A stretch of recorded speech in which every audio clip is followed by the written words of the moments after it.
মায়ের কথা শোনার পর থেকেই রিয়াকে থামানো যাচ্ছে না, নিজেকে দোষারোপ করে যাচ্ছে। তার কারণেই তো মা আজ হাসপাতালের বিছানায় শুয়ে আছে। সে কেন মাকে ভাইয়ার কথা জানাতে গেল? এক্ষুনি মাকে দেখতে যাওয়ার জন্য পাগলামি শুরু করলো। উষা আর লিলি তাকে কোনোভাবে ম্যানেজ করে। উষা বলল, তোমার ভাইয়া এখনই যেতে না করেছে, তার চেয়ে বরং রাতের রান্না করে তারপর ভাইয়াকে কল দিলে আমাদের এসে নিয়ে যাবে। ততক্ষণ হয়তো মামাবাড়ির লোকজন থাকবে না। একজন একত্রে উপস্থিত হলে খারাপ দেখা যায়। তাছাড়া ডক্টর, নার্স এমন ভিড় দেখলে কথা শোনাবে। রাহাতের চিন্তায় সবাই সকাল থেকেই না খাওয়া। উষাও এখনো খায়নি। লিলি বলল, খেয়ে নাও, সংসারটা তো তোমাকেই সামলাতে হবে। তুমি সুস্থ না থাকলে সবাইকে কিভাবে দেখবে? উষা মলিন হেসে বলল, সংসারটা আমার ছিল, একটা কঠিন সিদ্ধান্তেই সবটা তছনছ করে দিলেন। ভালো মানুষ হিসেবেই জানতাম ওনাকে, আমাকেও ভীষণ স্নেহ করতেন, কিন্তু ওনার ভেতরটা যে রূপের মোহে অন্ধ ছিল তা কে জানতো। একটা ভুল সিদ্ধান্ত শুধু 3টি জীবন এলোমেলো করেনি, পুরো একটা পরিবার ছিন্ন ভিন্ন করেছে। নিজের সংসারটিও হারাতে বসলেন। আমি চেয়েছি আমার বোনের কষ্ট উনি একবার উপলব্ধি করুক, কিন্তু ওনার এমন করুণ অবস্থা চাইনি আমি। এটুকু বলেই থামলো উষা। অতঃপর ধরে আসা গলায় বলল, শেষ পর্যায়ে এসে এতটা পাষাণ হতে পারিনি আমি। কত দিক সামলাবো আমি? কোনোদিনও কোনো দায়িত্ব পালন করতে হয়নি আমায়, অথচ এখন এত এত দায়িত্ব আমার। আমার আপু ভেঙে পড়েছে, তাকে সামলানো, এই পরিবারের মানুষগুলোকে সামলানো, সবাইকে সামলানো কি 4টেখানি কথা?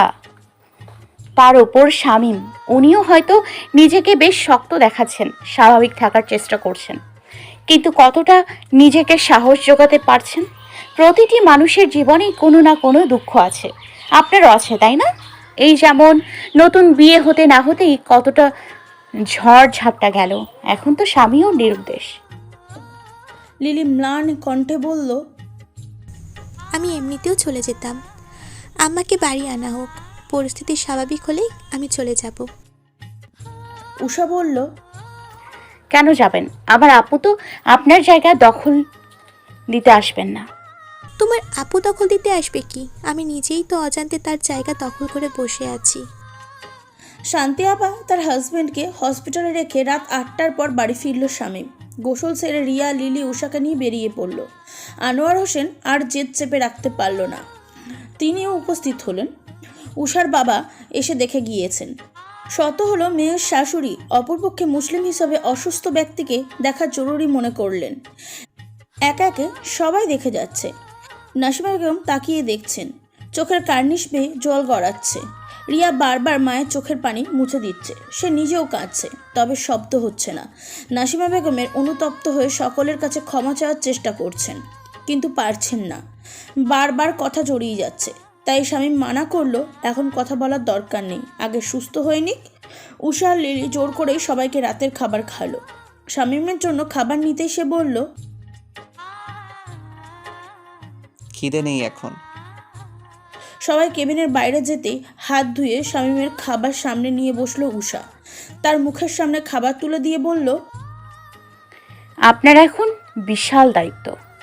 মা, বাবা, পরিবার সবার দায়িত্ব এখন আপনার। নিজে সুস্থ না থাকলে তাদের দেখবেন কিভাবে? আপনার উপর তো একজনের দায়িত্ব নয়, সবার পাশাপাশি একটা অবিবাহিত বোনও আছে আপনার।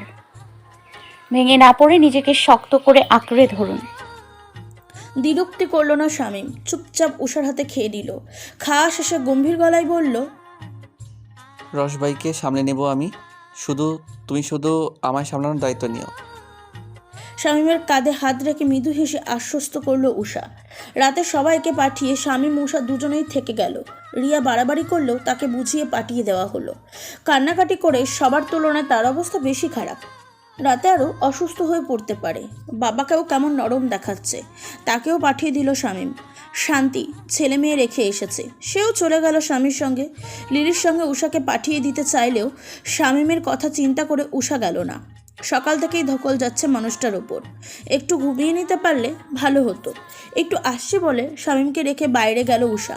ভেবেছিল ঘুরে দেখবে কোনো কেবিন খালি আছে কিনা, কিন্তু দুর্ভাগ্যবশত কোনো কেবিন খালি নেই। খালি থাকলে হয়তো শামীমকে কিছুক্ষণের জন্য বিশ্রাম নিতে পাঠিয়ে দিতে পারত। ফ্লোরে ভীষণ ঠান্ডা।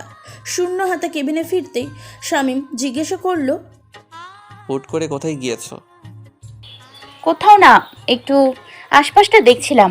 আপনি কিছুক্ষণ ঘুমিয়ে নিন, এভাবে তো অসুস্থ হয়ে পড়বেন। ঘুমাতে হবে না আমার, ঠিক আছি আমি। তোমাকে বলেছিলাম বাসায় চলে যাও, এখন ঘুমাবে কোথায়? তুমি নিজেও তো অসুস্থ হয়ে পড়বে। স্ট্রোকের পর সব রোগীকেই হাসপাতালে ভর্তি করাতে হয় না। যে সকল রোগীদের আরও সমস্যা থাকে, ঝুঁকি এড়াতে তাদের ভর্তি করা প্রয়োজন হয়। নাসিমা বেগমের ডায়াবেটিস, উচ্চ রক্তচাপ থাকায় ওনাকে ভর্তি করানো হয়েছে। হাসপাতালে থাকতে হবে শুনে নাসিমা বেগমের জন্য কিছু প্রয়োজনীয় জিনিসপত্র আলাদা একটি ব্যাগে ভরে নিয়ে এসেছে উষা। সেখান থেকে দুটো পাতলা কম্বল বের করে একটা ফ্লোরে বিছিয়ে অপরটি উপরে দিল। বালিশ হিসাবে জামা কাপড়ের ব্যাগটা ব্যবহার করলো। শামীম বলল, আপনি কিছুক্ষণ বিশ্রাম নিন, আমি জেগে আছি। বাদ সাধল শামীম। তোমার উপরও ধকল গিয়েছে, তুমি ঘুমিয়ে নাও। দুজনে ভাগাভাগি করে ঘুমিয়ে নিলেই হবে। আগে আপনি একটু ঘুমিয়ে নিন, পরে আমি ঘুমাবো। তপ্ত শ্বাস ফেলে ফ্লোরে করা বিছানা শুয়ে পড়ল শামীম। সারাদিনের ক্লান্তিতে বিছানা পেতেই শরীরটা বিশ্রাম চাইল। চোখ লেগে আসলো তার। উষা বসে বসে পাহারা দিল ঘুমন্ত নাসিমা বেগমকে। আহা, বড়ই বিচিত্র এই জীবন। প্রতিনিয়ত লড়াই চলছে, কারো সুখে থাকার লড়াই, কারো জেতার লড়াই, সব ছেড়ে ছুড়ে কারো বেঁচে থাকার লড়াই। আমরা মানুষটা খুবই লোভী, স্বার্থন্বেষী। সবাই নিজের ভালোটাই খুঁজে বেড়ায়। অন্যের প্রতি দয়া দেখাবার বিন্দুমাত্র আগ্রহ আমাদের নেই।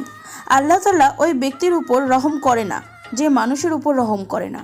একসময় নাসিমা বেগমও উর্মির উপর অনুগ্রহ দেখাবার প্রয়োজন মনে করেনি, নিজের স্বার্থটাই দেখলেন। বিচার করতে গেলে শুধু নাসিমা বেগমই নয়, উষার নিজের কথাই ভেবে দেখল সে নিজেও নিজের পরিবারের স্বার্থে আজ শামীমের স্ত্রী।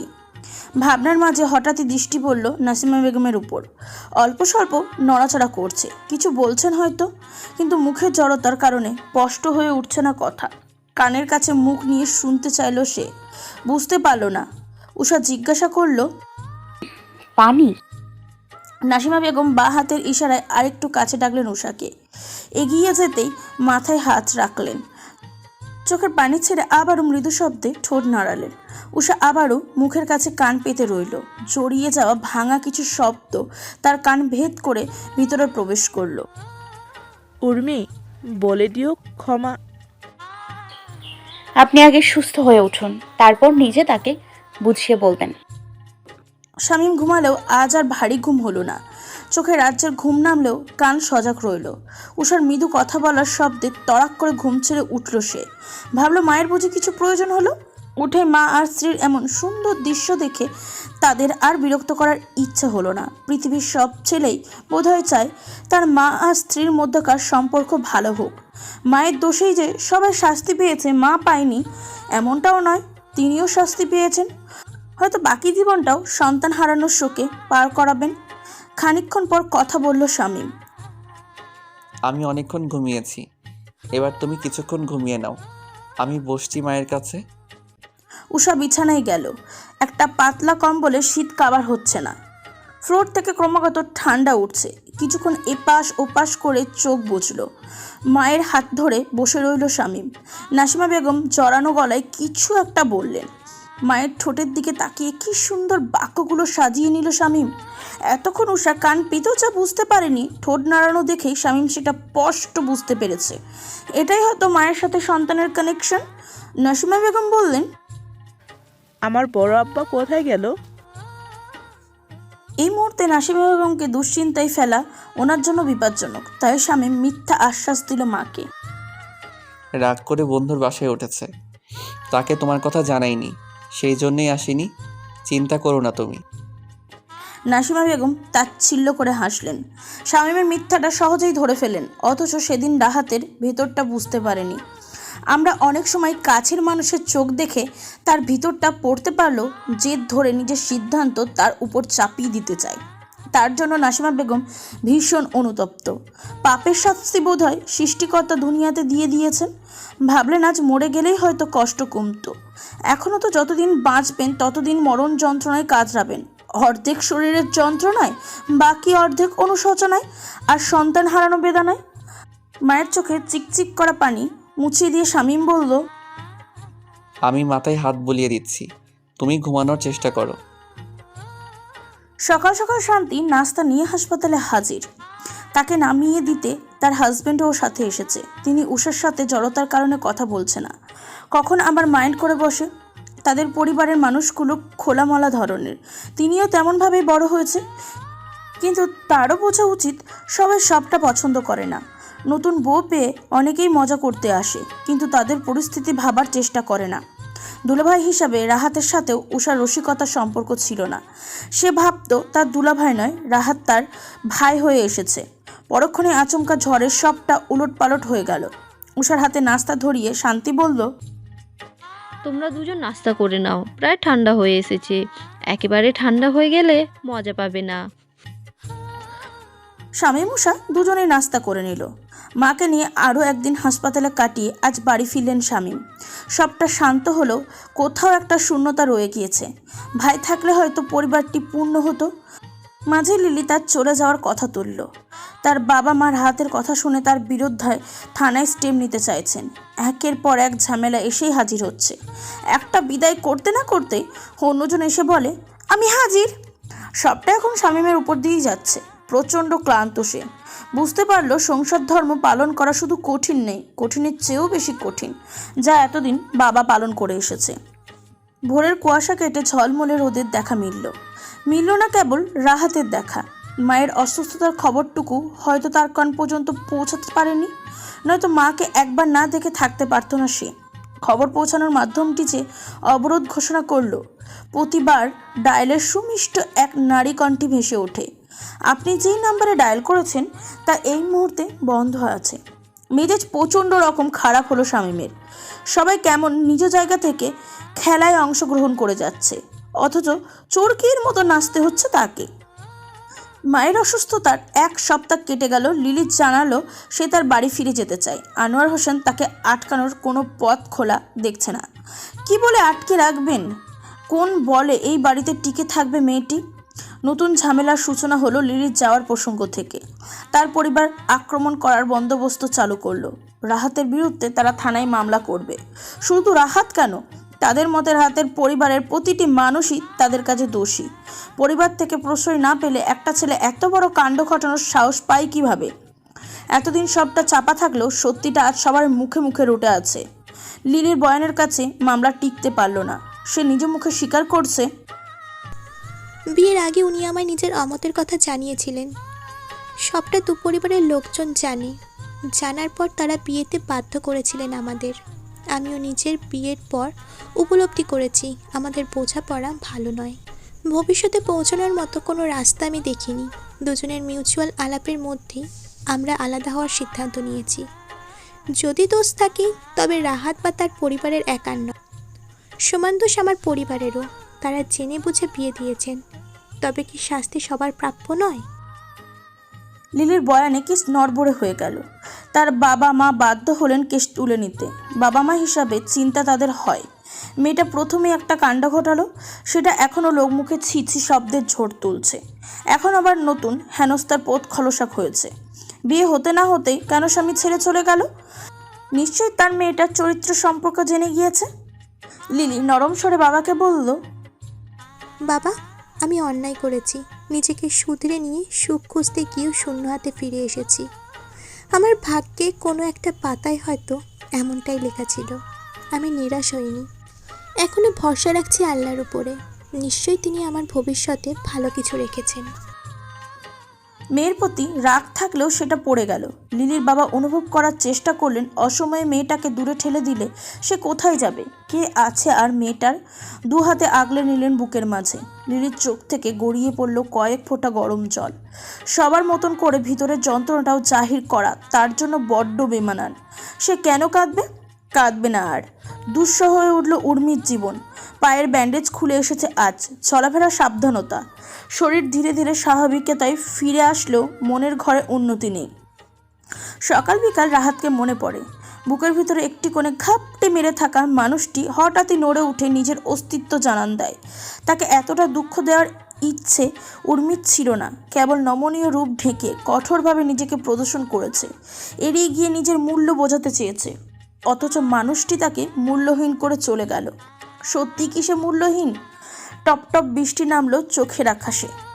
সংসারের ব্যস্ততা কাটিয়ে উষার সময় মায়ের উপর নির্ভরশীল মেয়েটাও আজ একা হাতে সংসার সামলাচ্ছে। বিয়ের পর মেয়েদের দায়িত্ব বাড়ে, বড় হয় তারা। বাবার বাড়ি থাকাকালীন বয়স বাড়লেও বড় হয় না মেয়েরা। বিয়ে হলে সে ঘোড়ার গতিতে বড় হয়েছে। সকাল থেকে সংসারের কাজ, শাশুড়িকে দেখাশোনা করা। যদিও নাসিমা বেগমের দেখাশোনার জন্য একজন মহিলা রাখা হয়েছে, তবু উষা নিজের দায়িত্বটুকু পালন করে যায়। আগের নাসিমা বেগম আর বর্তমানের নাসিমা বেগমকে দেখলে মনে হবে এর চেয়ে ভালো শাশুড়ি দুনিয়াতে একটিও নেই। অথচ মাঝের সময়ে কথা মনে পড়লেই বৃত্তৃষ্ণা লাগে, হুট করে রাগ চেপে বসে মনে। কোন অহমিকায় অন্ধ হয়ে গেলেন তিনি? সব মিলিয়ে অধৈর্য হতে গিয়েও কোথাও একটা ভালো লাগা খুঁজে পায় উষা। স্বামীর সুখী মেয়েদের আসল সুখ। স্বামী বাসায় ফিরে তাকে যথেষ্ট সময় দেওয়ার চেষ্টা করে। ভোরের নামাজ থেকে ফিরেই হুট করে বলে বসে, চলো হাঁটতে বেরোবো আমরা। ছোটোখাটো ব্যাপারে যত্ন নেওয়া, তার মতামতকে প্রাধান্য দেয়া, ব্যাপারগুলো ভীষণ রকম ভালো লাগে উষার। ভীষণ রকম ভালো থাকার মাঝেও কোথাও একটা চিনচিনে ব্যথা টের পায় সে। এমন সংসার যে তার আপুরও ছিল, তবে সে কেন সুখী হলো না? উষা জানে মেয়ের ভালো দেখার জন্য বাবা আবারও আপুকে বিয়ে দিতে চাইবে। সে সর্বোচ্চ সাপোর্ট দেবে আপুকে। বললেই তো আর ভালোবাসা ভুলে অন্য কাউকে ভালোবাসা যায় না, সংসার করা যায় না। উষা এখন টের পায় ভালোবাসা কি, কেন মানুষ মরিচিকার পেছনে ছোটে। সে তো পূর্বেই কাউকে ভালোবেসে দেখেনি। প্রথম আঘাতের জন্য উর্মির কান্না দেখে তার বড্ড রাগ হতো। কি আছে এই ছেলের মাঝে, কেন তার আপুকে কাঁদতে হবে? এখন বোঝে মায়া আছে, ভালোবাসা আছে, টান আছে। সে নিজেও শামীমের কাছ থেকে দূরে সরতে চায় না। তাহলে তার বোন কিভাবে শামীমের ভালোবাসা ছেড়ে দূরে থাকতে চাইবে?